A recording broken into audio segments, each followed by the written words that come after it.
Sadashivasamarambham Shankaracharya Madhyaman Asmadacharya Paryantam Vande Guru Paramparam. Hoje eu proponho dar-lhe uma visão geral de nossa vasta literatura escritural, especialmente a literatura escritural disponível na língua sânscrita. Toda a nossa literatura escritural é geralmente chamada de Shastram.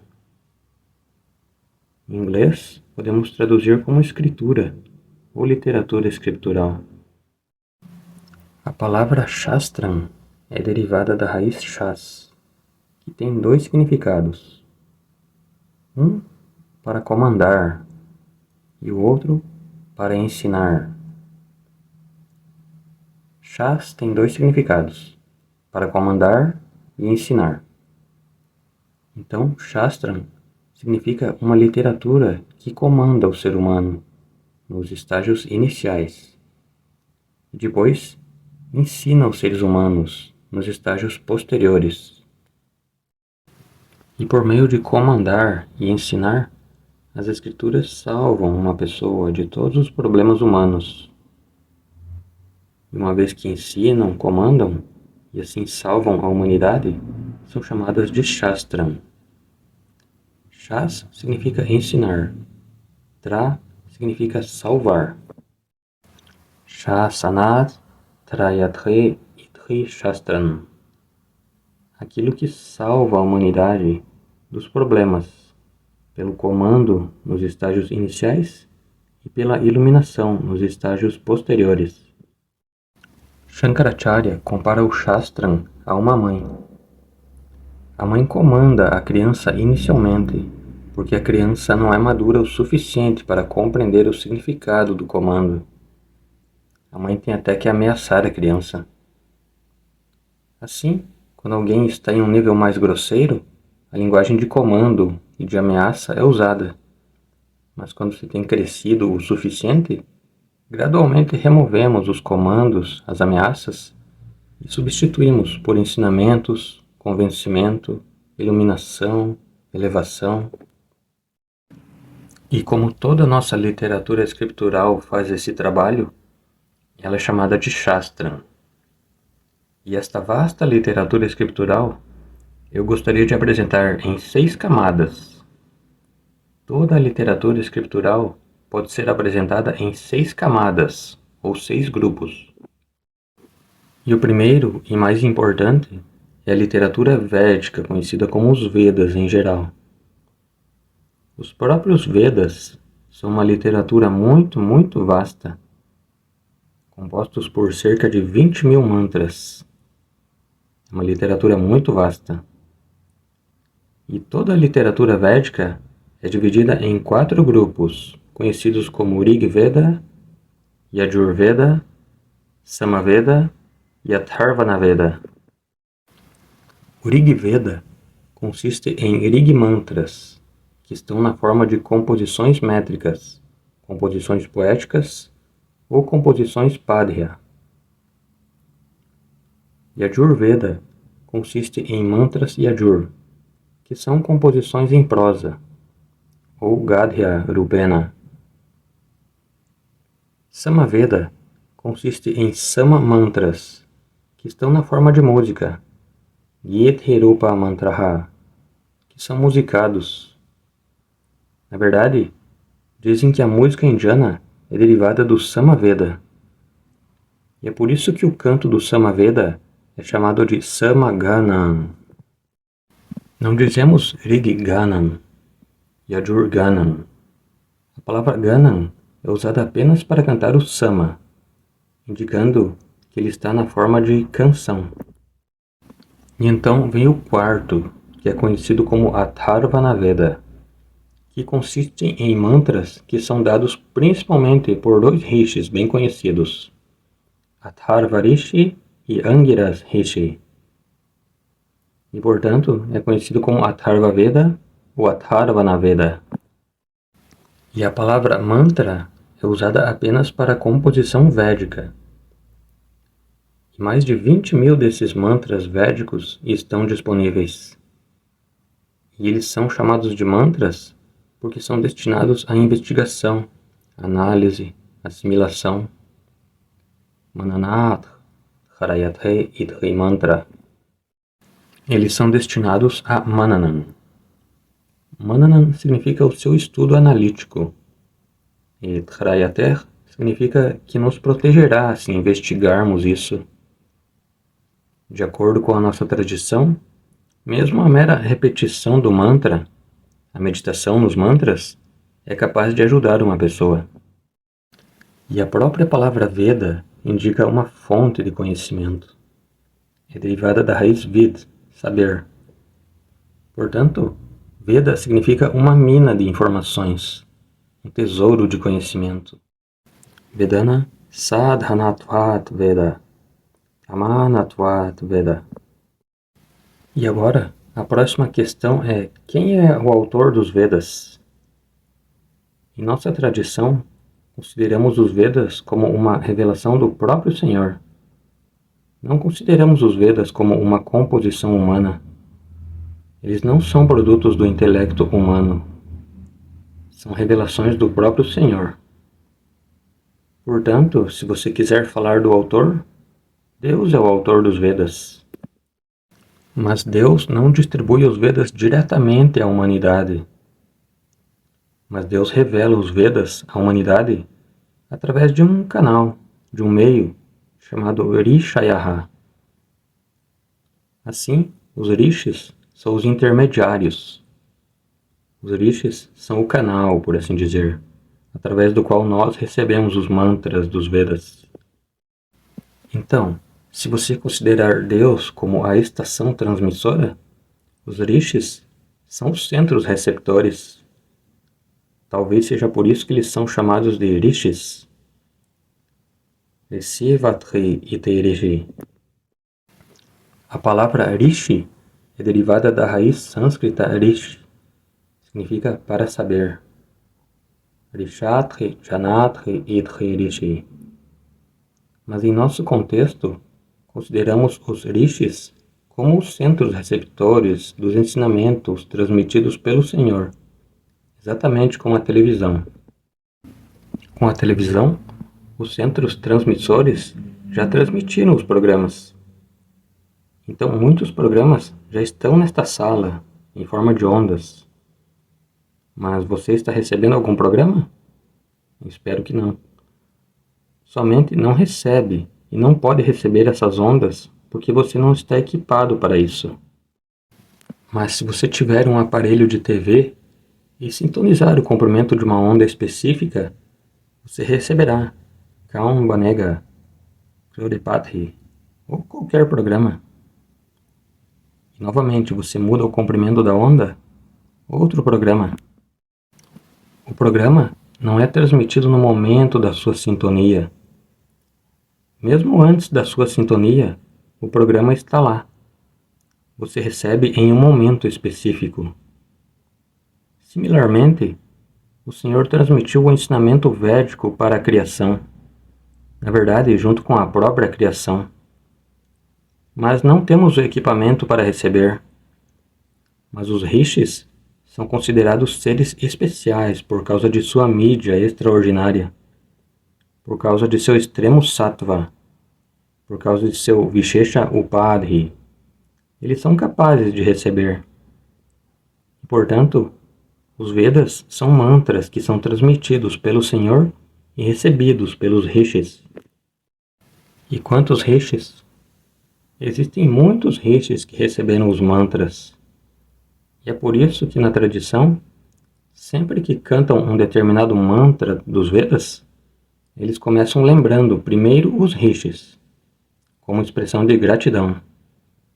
Até no Sandhya Vandhanam, Savitriya Rishi Vishvamitra, dizendo Vishvamitra, eles tocam a cabeça, indicando lembrar a contribuição de Vishvamitra. E depois disso, a métrica em que é composto. Nishir Gayatri Chandhaha. Eles tocam a boca. Muitas pessoas não têm certeza de onde tocar, então tocam o rosto inteiro. Mas você deve tocar a boca. Nishhar Gayathri Chandha. Então, Savitha Devatha, a divindade da qual se fala através do mantra. Então, Rishi Chando Devatha Smaranam é obrigatório. Antes de cantar qualquer mantra védico que indique que este Rishi, em particular, recebeu.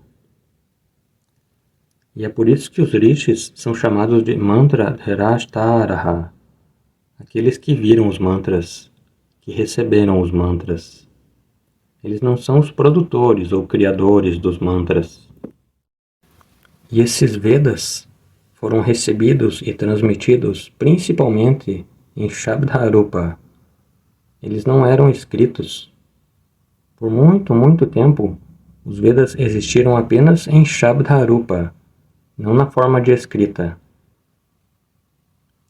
E é por isso que não temos uma escrita específica para a língua sânscrita, porque ela não era escrita. Os rishis também transmitiam a seus discípulos apenas verbalmente. E os shishyas têm que ouvir e aprender. Foi um Karna Parampara, e não um Hastha Parampara. Hastha Parampara significa que você escreve notas e as entrega para a próxima geração, na forma de escrita. Isso é Likitha Parampara, mas não foi. Foi Karna Parampara. Em Tamil também dizem que os Vedas nunca eram escritos. Mesmo agora, quando eles ensinam os Vedas, o aluno não deve manter nenhum livro. É ouvindo. E desde que os Vedas surgiram na forma de Karna Parampara, eles também são conhecidos como Shruti. Guru-Sakha Shatra Shruyate Itre Shruti. Guru Upadeshana Shruyate Itre Shruti. Aquilo que é recebido pela audição. Então chama-se Vedas, chama-se Mantra, chama-se Shruti. E como não nasce do intelecto humano, e nasce de origem supra, é conhecido como Apaurushaya Pramanam. Apaurushaya significa não nascido do intelecto humano. Pramanam significa fonte de conhecimento. Então, esses Vedas, esses Shrutis, esses mantras, esses Apaurushaya Shabdas, foram a primeira e a principal literatura escritural. E toda outra literatura escritural é baseada apenas neste fundamento védico. É por isso que nossa cultura é chamada de cultura védica, Vaidika Sampradaya. E nós somos todos Vaidikas. Hindu é outro nome dado por alguma pessoa. Nós somos todos Vaidikas. Esta é a camada número 1. Agora, iremos para a segunda camada, e ela é conhecida como literatura sutra. Literatura sutra. Uma literatura que está na forma de sutras, ou aforismos. Em inglês, sutra é traduzido como aforismo. Aforismo significa uma declaração enigmática que contém muitas ideias em forma de cápsula. Declarações resumidas, declarações em cápsulas ou enigmáticas são chamadas de sutra. Aparcharamasandhigdhan Saravat Vishvathomukham. E esta literatura sutra consiste nos ensinamentos védicos apenas, só que em uma forma codificada. Portanto, a função da literatura sutra é a codificação e o esclarecimento do ensinamento védico. Por codificação, o que eu quero dizer é a classificação e o rearranjo com base em tópicos. Embora o Veda seja uma vasta literatura contendo vários tópicos, eles estão espalhados de maneira desorganizada. Mas na literatura sutra, as ideias são selecionadas de vários lugares e organizadas por tópicos. Classificação tópica. Por exemplo, todos os ensinamentos que tratam dos deveres e responsabilidades individuais. Nós os chamamos de Dharma Sutrani. Então, Dharma Sutra trata de valores individuais, crescimento individual. E também temos Griya Sutrani, sobre valores familiares, responsabilidades familiares. Há uma ligeira expansão do indivíduo para a família. Ambos são importantes. E então vem a literatura conhecida como Shruta Sutrani, onde se fala de atividades maiores, destinadas ao bem-estar de toda a sociedade. Então, a menor unidade é o indivíduo, e a próxima unidade é a família, e a próxima unidade maior é a sociedade. E eu não posso me isolar, como se fosse só um indivíduo, só um membro da família. Por acaso, eu também sou um membro da sociedade. Não posso ignorar nenhum aspecto meu. E essas ideias são classificadas como Dharma Sutrani, Griya Sutrani, Shrauta Sutrani. Shrauta Sutra trata de grandes rituais, orações, funções, etc. Não para o bem-estar individual, mas para o bem-estar nacional. Porque até mesmo a harmonia universal, prosperidade universal, paz universal. Os problemas da Ásia Ocidental existem, então o preço da gasolina aumenta. Nós também estamos sofrendo. Portanto, não posso ignorar a Ásia Ocidental. Então temos a literatura Sutra, muito vasta, escrita por vários rishis. Gautama Sutrani, Apasthampa Sutrani, Parashara Sutrani, etc. E essas composições não são fornecidas por Deus. Enquanto os Vedas são de autoria do próprio Senhor, a literatura Sutra surge apenas do intelecto humano. Portanto, eles se enquadram em Paurusheya Shastram. Mas a diferença é que as palavras pertencem aos autores, mas o conteúdo é emprestado dos Vedas apenas. E esta é a segunda camada da literatura védica, os Sutras. Mas, além da codificação, eu disse que os Sutras esclarecem também. Se houver certas declarações vagas nos Vedas, os Sutras esclarecerão. E da mesma forma, se houver declarações aparentemente contraditórias, então os Sutras resolverão a contradição. Portanto, codificação e esclarecimento são feitos pela literatura Sutra. Na verdade, a própria palavra Sutra, um dos significados da palavra Sutra, é fio. Sutram significa um fio apenas. E por que essa literatura é chamada de fio? Porque ela encadeia, ela junta os tópicos contidos nos Vedas. Vedavakya Kushuma Grarthanat Tattvat Sutranam. Os temas védicos são como flores. São flores soltas e espalhadas por toda parte. Então essas flores são coletadas. Todas as flores rosas, todas as flores de jasmim. Isso é classificação.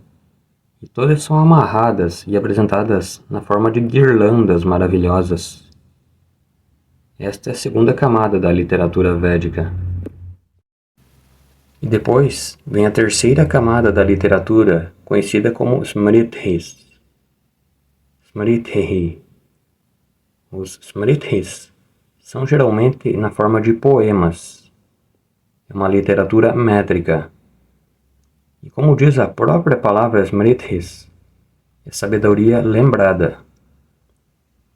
Isto é, os rishis estudaram os Vedas, eles estudaram os Sutras e, tendo reunido todos os ensinamentos dados no Shruti e no Sutra, eles novamente os apresentam de uma forma elaborada. Na literatura Sutra, é apenas uma apresentação enigmática, enquanto na literatura Smriti é ligeiramente elaborada. E a função dos Smritis também é a mesma. codificação e esclarecimento. E milhares de versos são escritos por vários rishis. Você pode ter ouvido falar de Manu Smriti, Yagnavalkya Smriti, Parashara Smriti. E se você pegar um livro de Smriti e ver os tópicos, descobrirá que eles estão lindamente organizados. Por exemplo, eles falam sobre o tema da cosmologia, como surgiu a criação. Um belo desenvolvimento é dado. E depois disso, você também encontra os deveres, os objetivos da vida, os deveres de um estudante, deveres de um chefe de família, os deveres de um governante, os deveres de um cidadão, deveres dos homens, deveres das mulheres, todos lindamente classificados. A diferença entre Sutra e Smriti é que Sutra é enigmático, portanto pode haver imprecisão, enquanto nos Smritis eles têm uma margem mais ampla para explicar. Na literatura Sutra, muitas ideias estão implícitas. Nos Smritis, as ideias implícitas são explicadas. Ideias ocultas são trazidas à luz. Avistaraha. Esta é a literatura Smriti. É uma literatura igualmente vasta. E a beleza é que geralmente nossa literatura escritural tem 3 formas diferentes. Se for na forma de prosa, como nos Vedas, existe swara, ou entonação, que será útil para cantar. Se for uma forma de literatura em prosa, está disponível para ser cantada. Por causa do quê? Por causa de swara. Você pode cantar alguma literatura inglesa em forma de prosa? Você não pode cantar. Mas a prosa védica é cantável. E se não estiver em prosa cantável, está na forma de declarações enigmáticas, ou em versos. E você sabe por que é assim? Para que possamos aprendê-los de cor. E se você quer memorizar o Veda inteiro, você pode fazer isso. Tente conduzir todo o Yajur Veda Parayanam. Eles não têm um único livro. Você pode ver os sacerdotes chegando. Geralmente não observamos, não sabemos o valor de nossa tradição. Pensamos que eles estão apenas entoando alguma coisa. Imagine que eles cantam os mantras por dias seguidos, sem um único livro, indicando que todo o Veda pode ser memorizado. E por que ele pode ser memorizado? Porque é cantável. E é cantável porque existe swara, ou entonação. E, caso contrário, é na forma de sutra, sendo muito curto e enigmático. Está na forma de cápsula. Então você pode lembrar. Nas técnicas de memória, eles falam sobre mnemônicos. Então você pode lembrar. Todo ensinamento que pode ser apresentado em 100 livros pode ser apresentado em 5 páginas na forma de sutra. É como o CD, em que toda a enciclopédia britânica está presente.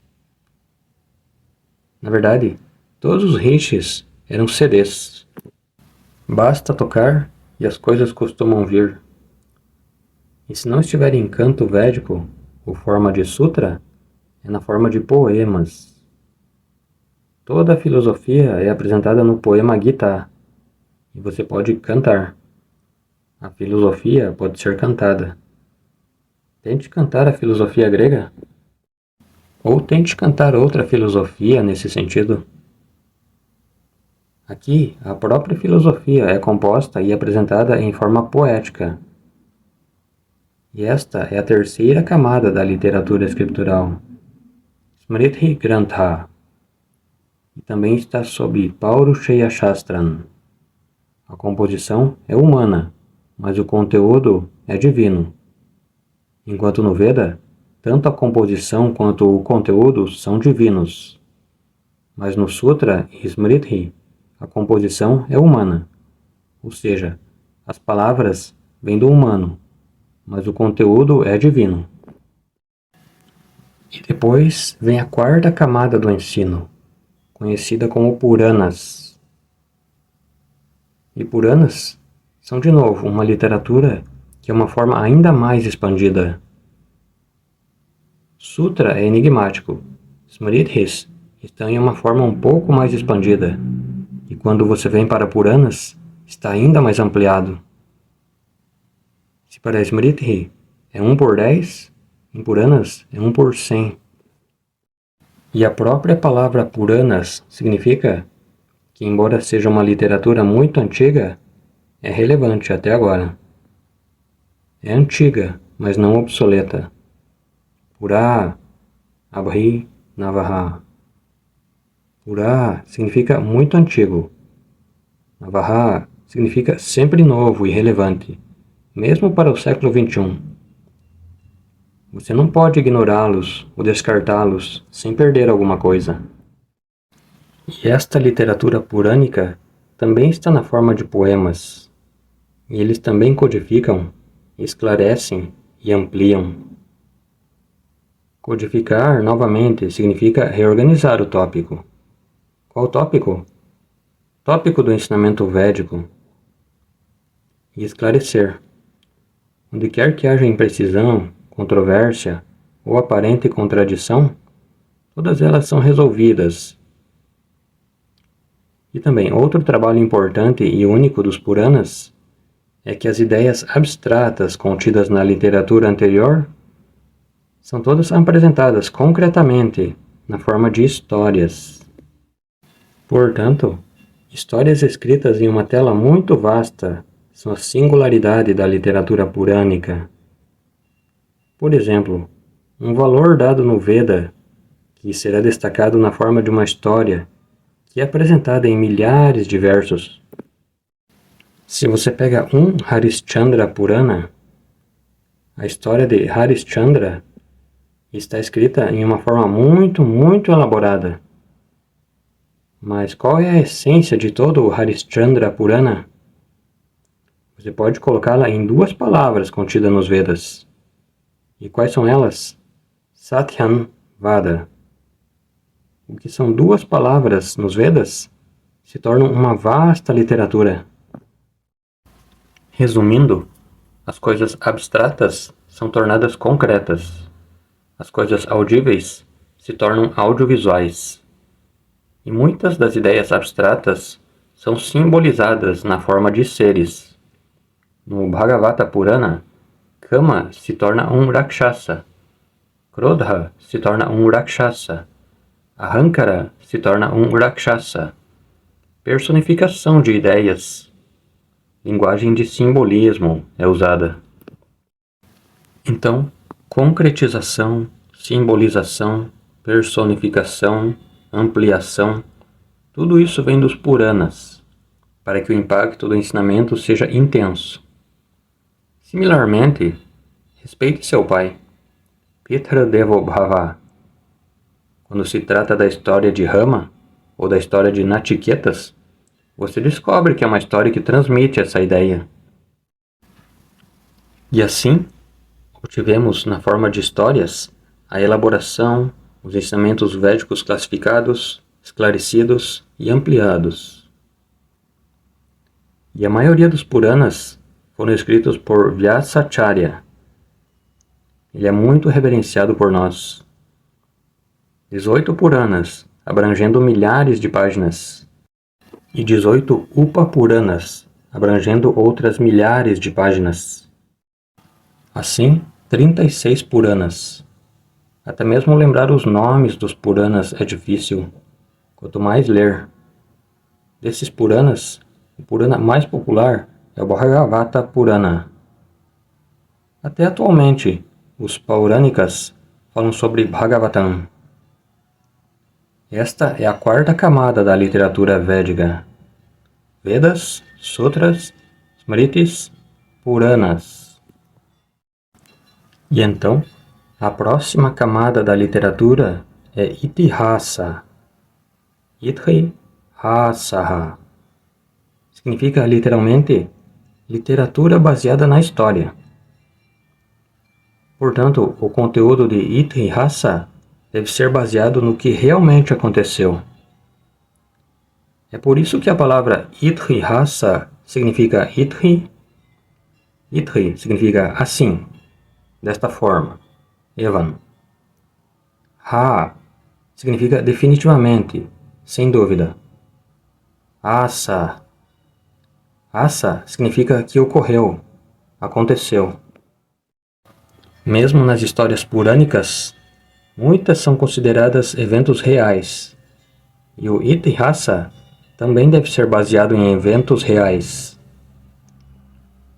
O Itihasa também está na forma de poemas.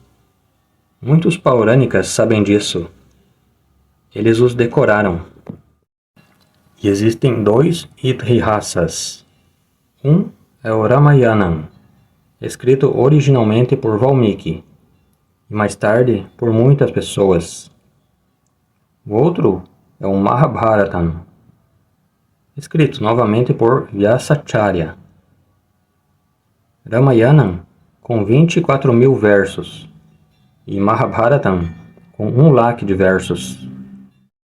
E Ramayana, como a própria palavra indica, significa a vida levada por Rama, o modo de vida levado por Rama, em que Rama é apresentado como modelo. Não é um modelo de penteados. Modelo geralmente pensamos outra coisa. Mas aqui é como modelo do estilo de vida védico. Ramasya Ayanam Marga Jevitha Rethi. Porque os modelos tinham um impacto poderoso. É por isso que, quando querem dar algum ensinamento na televisão, sempre levam quem? Modelo. Um jogador de cricket. Eles têm que dizer alguma coisa. Ou um ator de cinema. Esses são os 2 modelos disponíveis. Jogador de cricket, ou mais popular ainda, o ator de cinema. E por quê? Porque quando se trata de um modelo, tem mais impacto. Similarmente, Mahabharatan significa a história de Bharata Vansaraja. Maha indica uma vasta literatura que trata das histórias de Bharata Vansa. E através das histórias, os ensinamentos védicos são apresentados novamente. Mas aqui, devemos lembrar que mesmo que esta literatura seja baseada na história, ela não deve ser tomada como uma história pura. Apresentar a história não é o objetivo principal desta literatura. Se apresentar a história fosse o objetivo principal, todos os detalhes deveriam ser dados com exatidão. A história é tomada como suporte. O objetivo principal é o ensino védico. E, portanto, a história também é misturada com ficção. Então, alguns desses fatos são reais e alguns deles são ficção. Portanto, você não deveria perguntar se Ravana tinha 10 cabeças. Uma pessoa com o nome de Ravana pode ter existido, mas sobre as 10 cabeças, você não deveria insistir. Se há 10 cabeças, como ele as equilibrou? Porque de um lado serão 5 e do outro lado deveria ser 4, porque no meio tem uma. Assim, as 10 cabeças tornam-se um simbolismo do transtorno de personalidade múltipla. Uma cabeça é um grande bhakta, outra cabeça é Rakshasa, outra cabeça é o governante, outra cabeça é uma pessoa egoísta, outra cabeça representa a arrogância. Então a personalidade múltipla é simbolizada. Assim, às vezes são introduzidos personagens fictícios, e às vezes a linguagem simbólica é usada. Também às vezes, os personagens e os eventos são reais. Assim como o filme Titanic. No filme, todos os fatos são reais ou ficção? Você pode perguntar. Muitos são fatos reais, mas por causa do filme, eles adicionaram um pouco de masala. Caso contrário, o filme não seria interessante. E mais pessoas vão pelo masala do que pelos fatos reais. Assim, o masala também tem sido usado pelos nossos rishis. É por isso que Ramayana e Mahabharata, até atualmente, se existe uma série de TV, as pessoas adoram assistir. Portanto, esta é a quinta camada da literatura, conhecida como Itihasas. Depois, vem a sexta e última camada da literatura.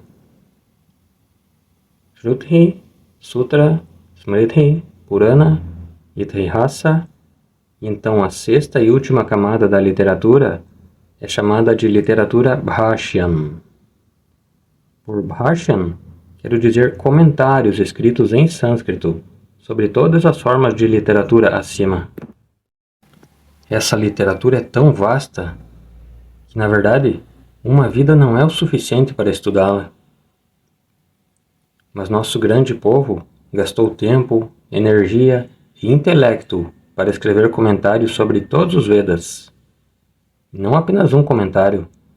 Há muitos comentários sobre os Vedas, muitos comentários sobre os Sutras, muitos comentários sobre os Smritis, Puranas, Itihasa. E não apenas muitos autores escreveram muitos comentários, mas a beleza é, esses comentários foram comentados por subcomentários.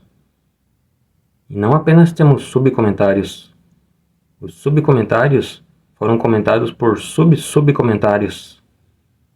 E temos subcomentários. Agora imagine, comentários são necessários porque nossa literatura escritural deve ser desbloqueada de maneira apropriada. Se você não souber como extrair o ensinamento, terá problemas com nossa literatura escritural. Você desenvolverá muitas opiniões negativas. Você terá muitos mal-entendidos. Portanto, se a literatura escritural deve me beneficiar, eu deveria saber como desbloqueá-la. Existe uma chave, e nós a chamamos pela palavra Sampradaya. O método de abertura, o método de desbloqueio. É por isso que geralmente não recomendamos as traduções escritas pelos ocidentais, ou mesmo pelos indianos educados no Ocidente. Porque simplesmente acessando o dicionário e a tradução do sânscrito, você não obterá nada. Existe uma metodologia especial chamada Sampradaya. E usando a Sampradaya, nossos acharyas tradicionais escreveram. E esses textos são chamados de Bhashya Granthas, Vyakhyana Granthas. Esta é a sexta camada. E esses comentários estão na forma de prosa e também na forma de versos. Uma Upanishad, por exemplo, Brihadaranyaka Upanishad, Shankaracharya escreve um Bhashyan volumoso. Sureshwaracharya escreve 12.000 versos sobre uma Upanishad. Assim, todas as 6 camadas da literatura juntas são chamadas de Shastram. E todo o Shastram tem um único propósito. Qual é o propósito do Shastram? Ajudar-nos a conquistar os Purusharthas, que nós vimos na última aula. Então, o Shastram ajuda na realização dos Purusharthas. Não me pergunte o que são Purusharthas. Se precisar, veja a última aula. Om Purnamadav Purnamidam Purnat Purnamudachyate Purnasya Purnamadaya Purnameva Vashishyate Om Shanti Shanti Shanti